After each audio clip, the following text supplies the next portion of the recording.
So I will be discussing Cambridge interview tips. This will be applicable to obviously Oxford applications and also any other university interviews you do. So let's share. So what we'll be going through today, I'll first just start by introducing myself, and then we'll just go over basic interview tips. So for Cambridge, all of the interviews will be online this year. We'll go over the interview itself, what people are expecting from you, and how you sort of deal with being in the interview setting. Common questions, and then we'll have a look at the question resources which are available to help you, and then we'll go into the Q&A. I want to answer sort of as many questions as you have. I know I was really nervous going into my Cambridge interview, so let's get started. So I studied architecture at the University of Cambridge. I studied at King's College and I loved my time there. I actually came out of my interview and I thought, well, that didn't go too well. I guess I'll be going somewhere else. But I got an email in January saying I actually did receive an offer. So sometimes I think your perspective of the interview can be slightly distorted, but I think go into it very well prepared and you might be surprised with the outcome. So I took a gap year after graduating, and then I am currently a graduate training at Taylor Wimpey. So it's a housing developer. So at the moment I'm on a grad scheme where I get to work across all of the different departments. So I spent a month on site watching them build houses. I spent the last month in land, sort of buying land and getting planning permission, and the next month I'll go into technical. That's working with the architects and the engineers on the projects. So I've been loving it so far. It's really related to my interest in sustainability and affordable housing, and I hope to carry on working in the construction industry in the future. Cambridge have been really supportive in career support afterwards. So yeah, I do sort of recommend looking into that once you sort of are at that stage. So let's get into the interview tips. So I'm sure closer to the time you'll receive a short brief, some information about the interview. The interview will sort of be a video call. So think about the background you have and think about where you do your interview. Are you going to do it in a room at school? Are you going to do it in your living room, in your dining room? Are you going to sort of try to book out a room at your parents' workplace? Anything like that.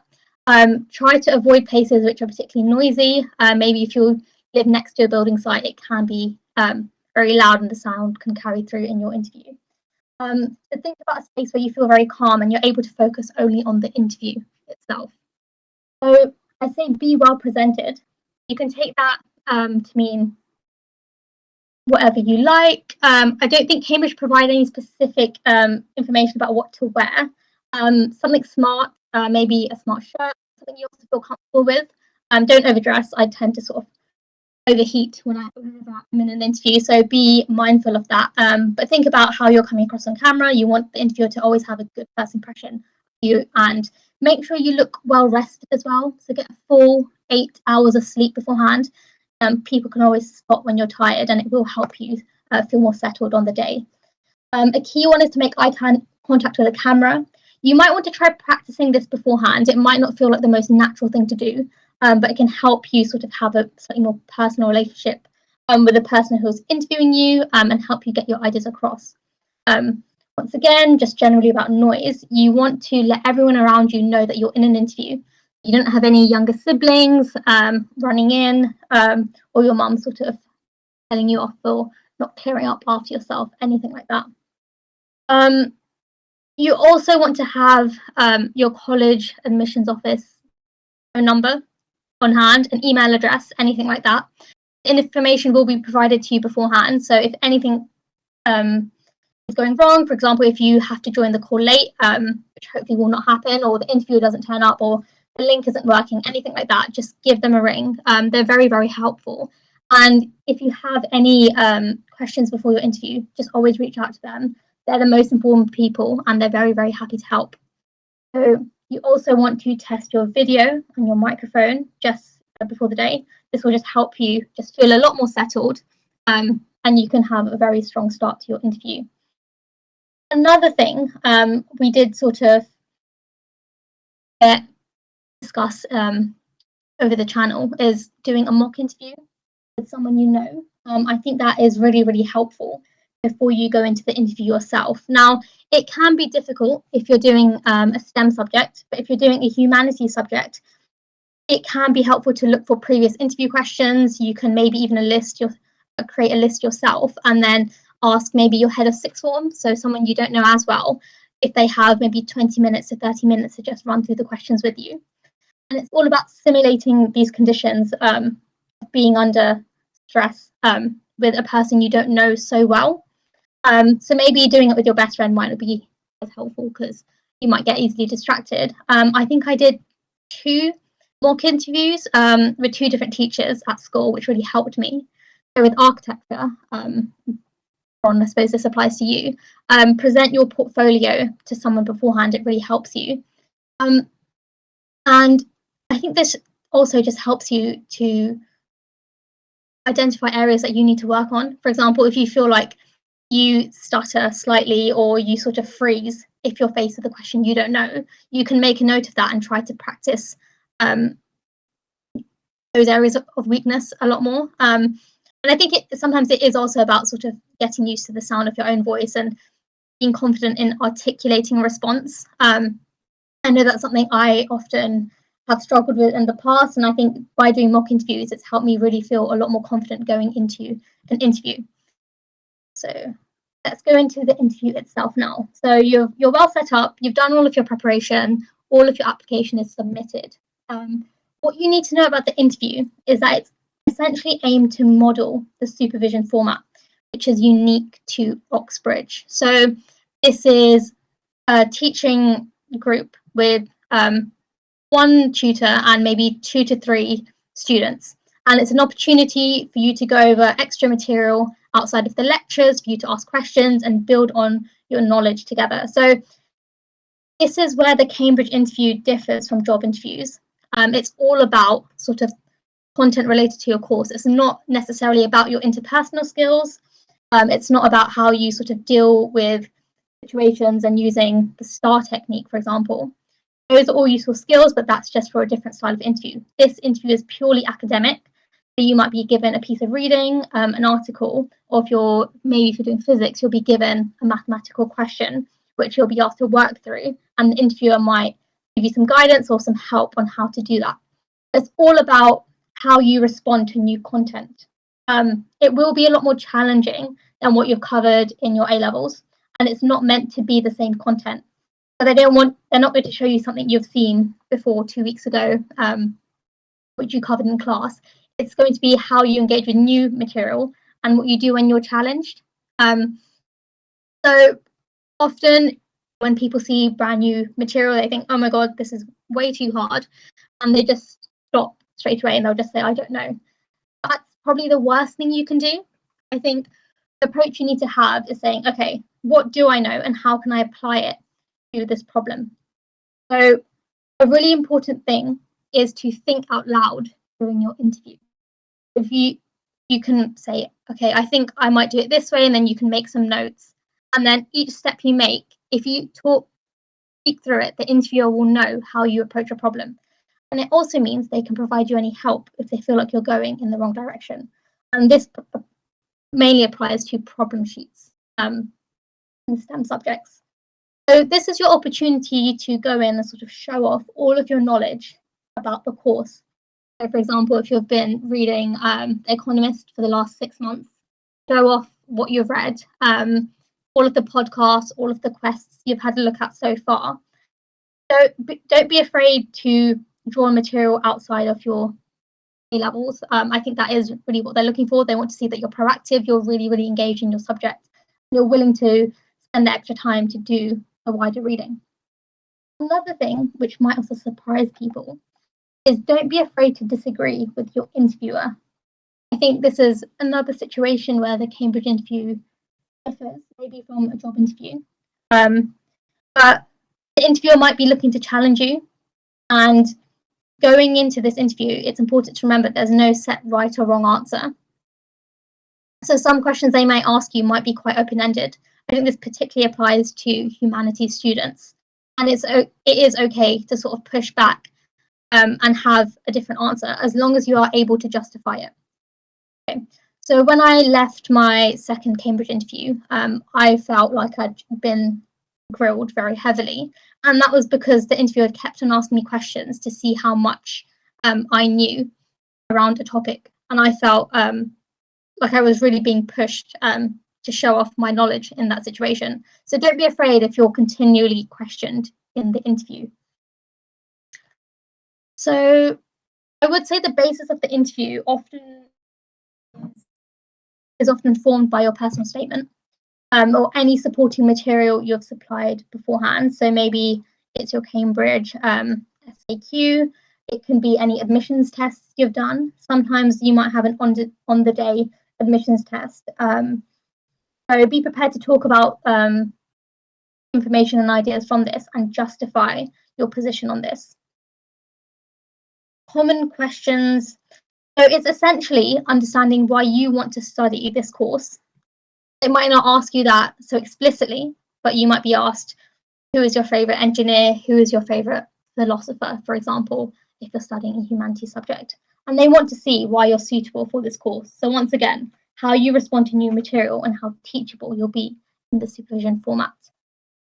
Interviewers are very experienced in this, so they understand that you will be under a high level of stress, I'm sure, but they are able to see through that and see what you have to offer and bring to the Cambridge. So next, we have resources to help you. So a really good place to start are the quests. There's lots and lots of information about interviews and preparing yourself, whether it be for a job application or for a university interview. And it covers all bases of things like body language, how you would sort of respond to an online interview versus an in-person interview. I would do as much research on these pages as you can, look for common questions, and even practicing answering these ones helps you to practice the skill of answering unknown questions, which you can apply to your Cambridge interview.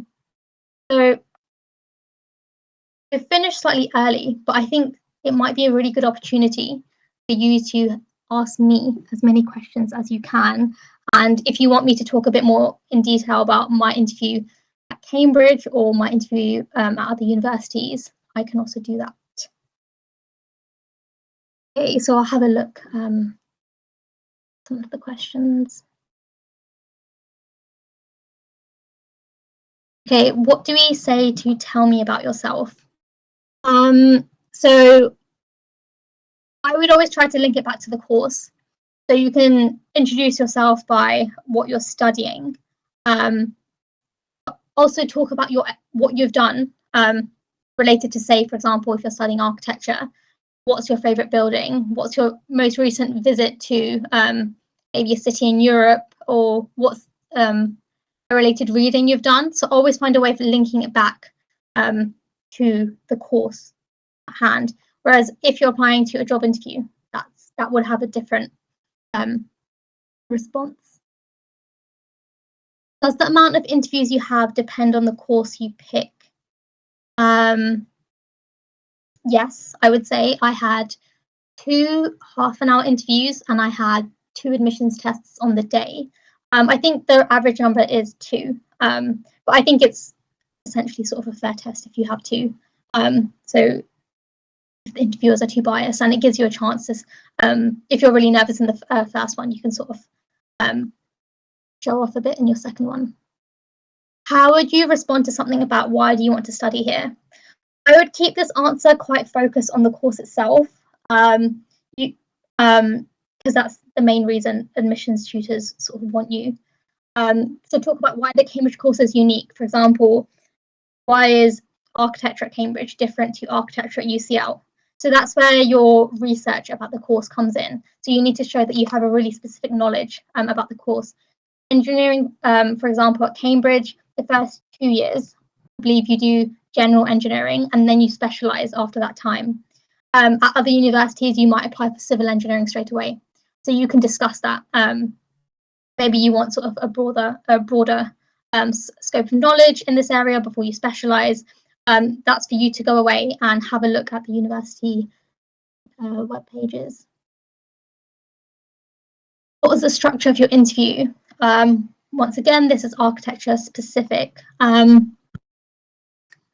I would say both interviews were, I had to present my portfolio, and then they moved on to discuss my admissions tests and my personal statements. They use it as sort of source material for the questions, if you will. How did you present your portfolio, and what would you do in a question which you have to design something?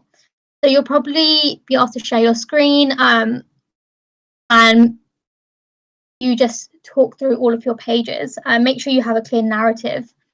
And what would you do if you have to design something? You probably won't be asked to design something on the spot. You might be asked to critique an existing design or a building which you like or dislike.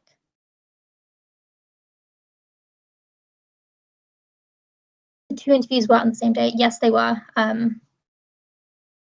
So it is, you do need to be sort of quite prepared on the day. But you do find that you get into the flow of an interview. How much preparation did you do for your interviews?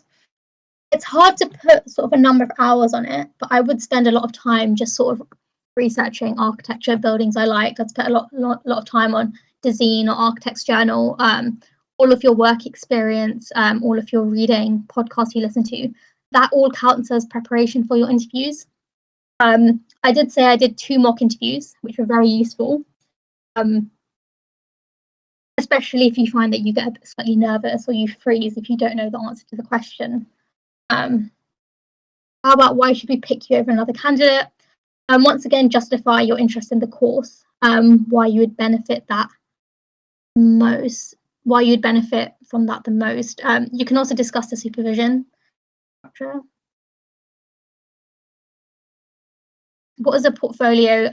It's essentially all of your artwork or architecture work which you've done. So it's lots of images which architecture or art students present. Are there any other resources you recommend for supercurriculars, which you then could have mentioned in your interviews? So work experiences, tests, have a look at those. If there's a podcast, you can discuss. If there's an article in The Guardian, maybe if you're asked to think about your course, maybe how do architects respond to climate change, for example, you can talk about a news article about that. That's super relevant. So keep up to date with any developments facing the subject area. So read the news to show that you're very actively engaged.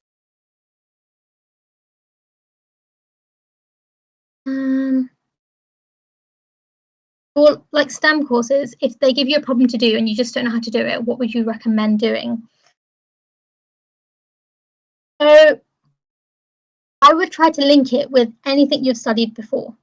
So if you've studied a topic which is similar, maybe you could start at that point, and the interviewer might give you some guidance about which direction to go.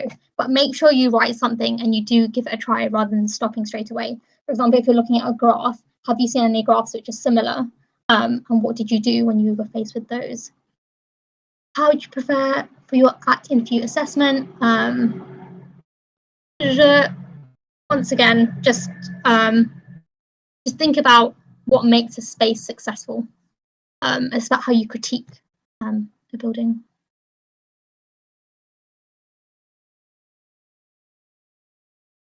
Can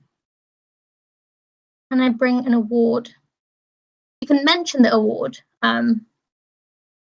You don't necessarily need to bring it with you. How important is wider reading and podcast for your interview? I think it's really, really important. I think it's sort of the main substance of your interview, because that can inform your answer to the questions they ask you. The more wider read you are, the better. And also, you think about what everyone else who applies for the same course as you would be reading. So, for example, if 5 books are listed on the university website, maybe everyone reads those 5 books, but maybe you find sort sort of more niche sources of material as well. You'd be surprised with the number of personal statements which talk about the same books. Interview tutors can recognise if you've gone out of your way to find special type of reading. How many books do you recommend?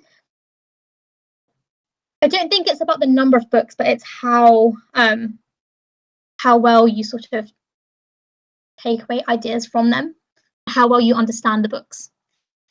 That's what I would say. So maybe 2 or 3. It also depends on how much time you have. For example, you might look at one book and then lots of news articles, or extended articles, magazine articles, or podcasts. You could probably get through more podcasts a lot more quicker than books. Does it matter how complex the books are in question are? I would say whenever you're reading a book, make sure you understand it. If it's a very, very hard book, but you spent 2 days reading it and you felt like you got nothing from it, I would put it down and find another book. Yeah, it's as long as you understand the material. I think that's good. Architecture podcasts, they will be on the Questa resource pages. I did curate them myself, so hopefully that is helpful. Admissions tests. So I would have a look for past paper questions on the university website. Often they might release a sample paper, maybe of an essay question. And if it's an essay, you could do practice essays in timed conditions. I think that's often the difficult thing about admissions tests. But I would have a look. I would definitely have a look on the course website to see what the admissions tests are.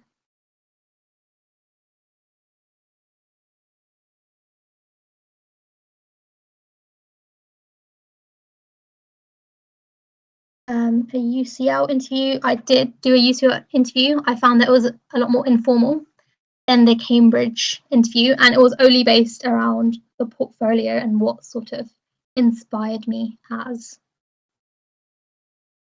a designer, an architect. I think Cambridge it felt more academic and it was a lot more formal. I would definitely say that. And so you might have to adjust your tone between interviews. I would also research your interviewer beforehand, because that can be useful to know. But I would be aware if your interviewer has spent their whole life working on timber frame architecture, and you've read one article on timber frame, I would be careful, because if they know more than you on a topic, you will be questioned about it. So make sure if you've read a book, you feel quite confident about talking about it. How did you feel after your interviews? My UCL one, I felt that it went well, but I think that's because my interviewer, he gave me more, it was more personable, whereas in my Cambridge interviews, I had 2. In my second one, the interviewer kept a sort of poker face. He didn't really show me whether he thought what my work was good or bad. But I found it very difficult to gauge. But it ultimately worked out well. And I think sometimes the interviewers can keep their cards quite close to their chest. Do admissions officers prefer online courses as supercurriculars over books? I think it's more about what you prefer. Once again, it's about how much you take away from each source. I think time-wise, maybe an online course might be better.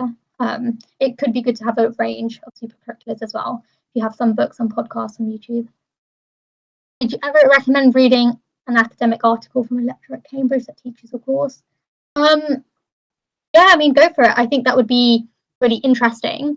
I do find some academic articles can be quite dense and sort of hard to read. Studying at Cambridge for 3 years, I'm a lot more practiced at it. But when I was sort of in year 13, and I studied biology and chemistry and art, so I wasn't used to sort of doing lots of academic reading at the time. So I probably would have found it a bit intimidating. But if you find it interesting, go for it.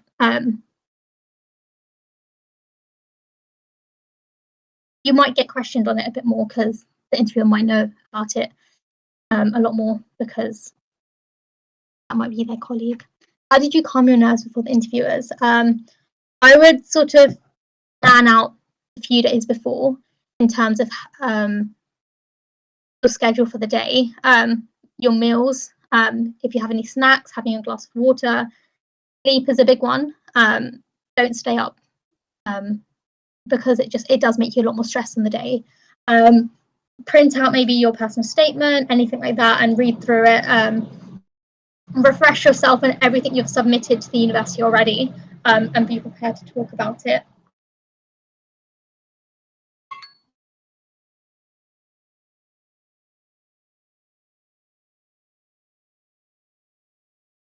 Would you say that mentioning a topic that the interviewer knows a lot about could work in your favour? They could be slightly impressed, or would you completely stay away from it? If you do mention a topic that the interviewer knows well, be prepared to talk about it. Often these Cambridge lecturers, they've been studying this for about 20 years and their knowledge on this topic is very, very impressive.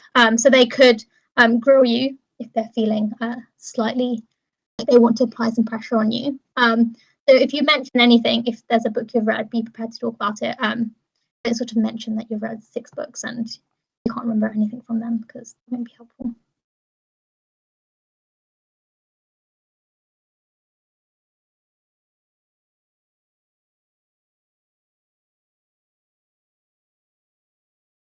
Any other questions?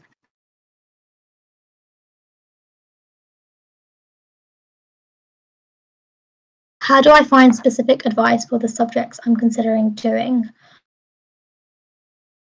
You could, I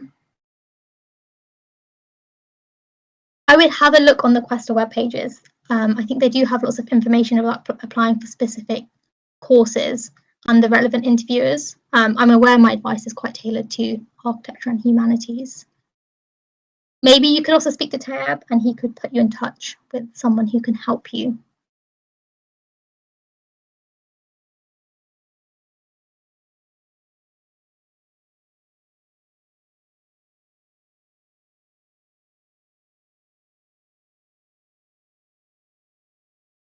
So any last questions? How do you feel? Do you feel more prepared going into your interviewers? How do you answer questions which you didn't prepare for? That's a good question. Most questions you have at the interview will be ones you haven't prepared for, just because interviewers have a way of asking unexpected things. I would once again link it back to something you already know. So apply your knowledge and sort of think around the question that way.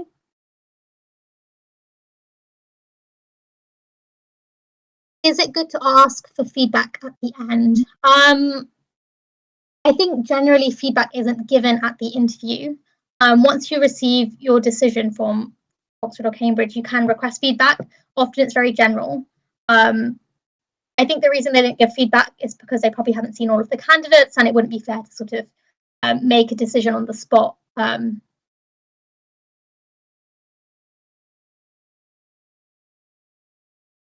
What questions did you ask at the end to seem smart?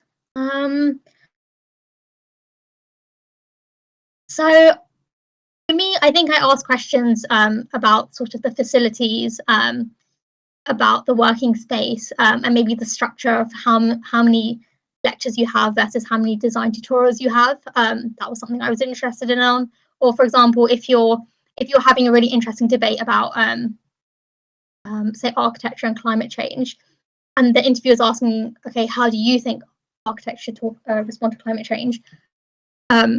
You could turn it around and ask what they think, and you might have a really interesting response from them. Remember, these are often sort of world leaders in their field, so use it as an opportunity to pick their brains. I would maybe prepare a question beforehand, but if there's something which comes up in the interview, go for that. Yeah, do ask them maybe why they got into their field or what motivates them.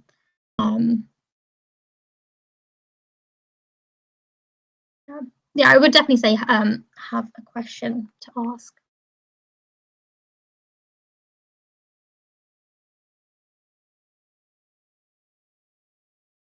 Any other questions?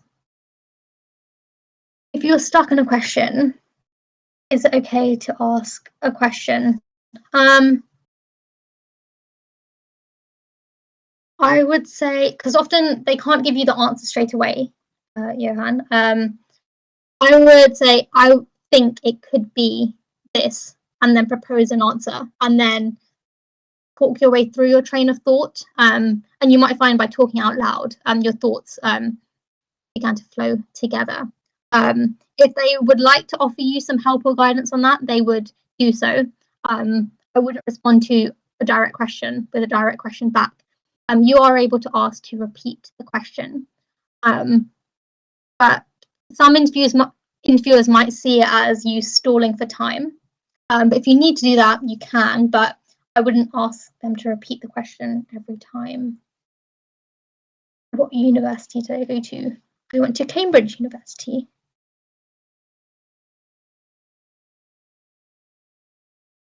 And I did interviews for Cambridge and UCL. Hopefully, you guys are all quite practiced at doing online calls and interviews, because this is sort of the first year that we've shifted online. I think the first year was probably quite difficult.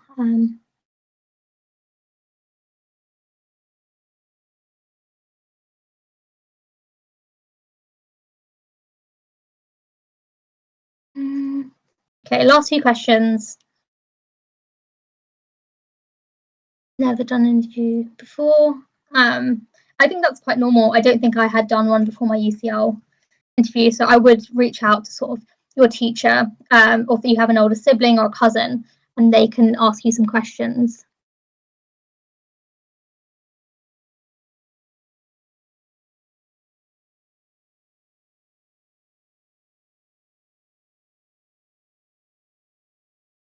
Is there any part of the general admissions process for Cambridge you think you should have worked on in year 12?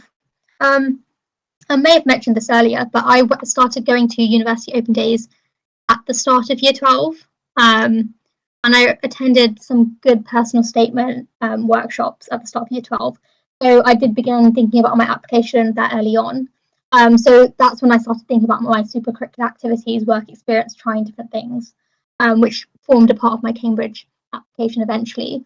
I did also I went to open days for different subjects. So some STEM subjects, art courses, and then architecture. So then I did feel like I made a very informed decision about my course. And I had more material to put into my Cambridge application. What sort of supercurriculars activities did you do? Work experience is a really good one. You can read articles. I think those are the most easily accessible. Podcasts. Have a look at the Questa resources. They're really, really curated, and that can be really good. It can be YouTube videos. It can be a documentary. It could be a work shadowing opportunity. So I would use your holidays to sort of look for a work experience placement. You can meet different professionals in your field. You can also ask them how they got into their university or into their career. I've asked for an extended portfolio for my interview. I would say maybe 20 to 30 pages. Yeah, I would definitely rehearse your portfolio presentation on 20 to 30 pages, and show more projects and make sure you have a lot of variety. How do you show off your qualities without sounding overconfident? I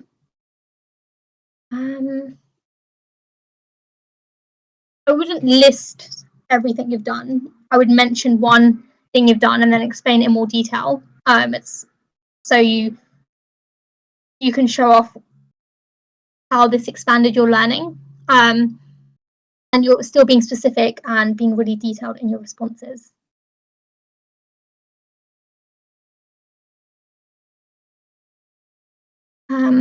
How important is work experience for STEM subjects? Because I want to study chemistry, but it's hard to find work experience in that field. This is a chance where it's really important for you to reach out to your network.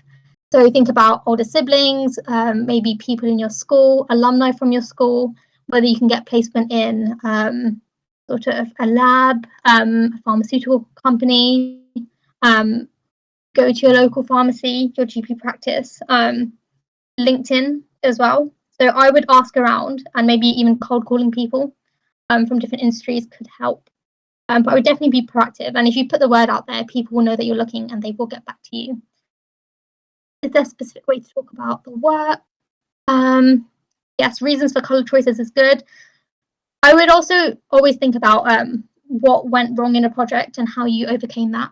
So it's being critical of the work. So, for example, you could say, this color worked really well, whereas in my next piece, I actually tried using a different medium and this emphasized this quality more. So it's about critiquing your work as you're presenting. It's not only about finished pieces. I want to see development work as well. Okay.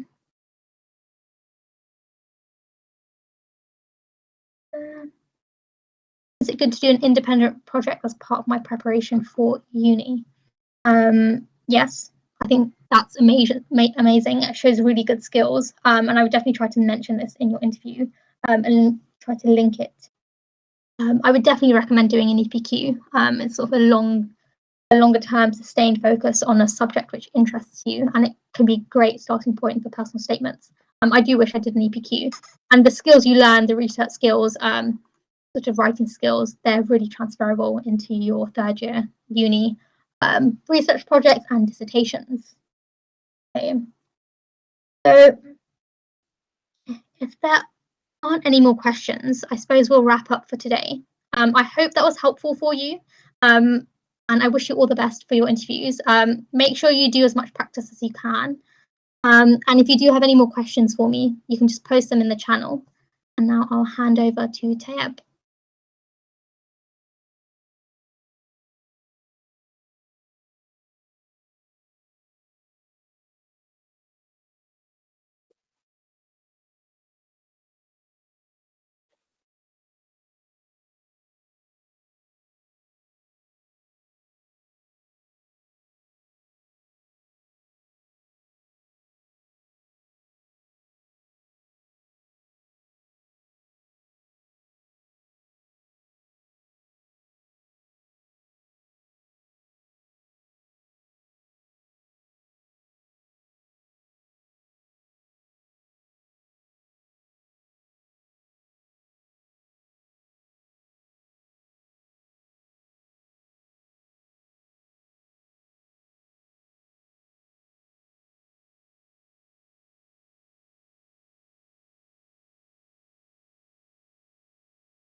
Thank you. Bye bye.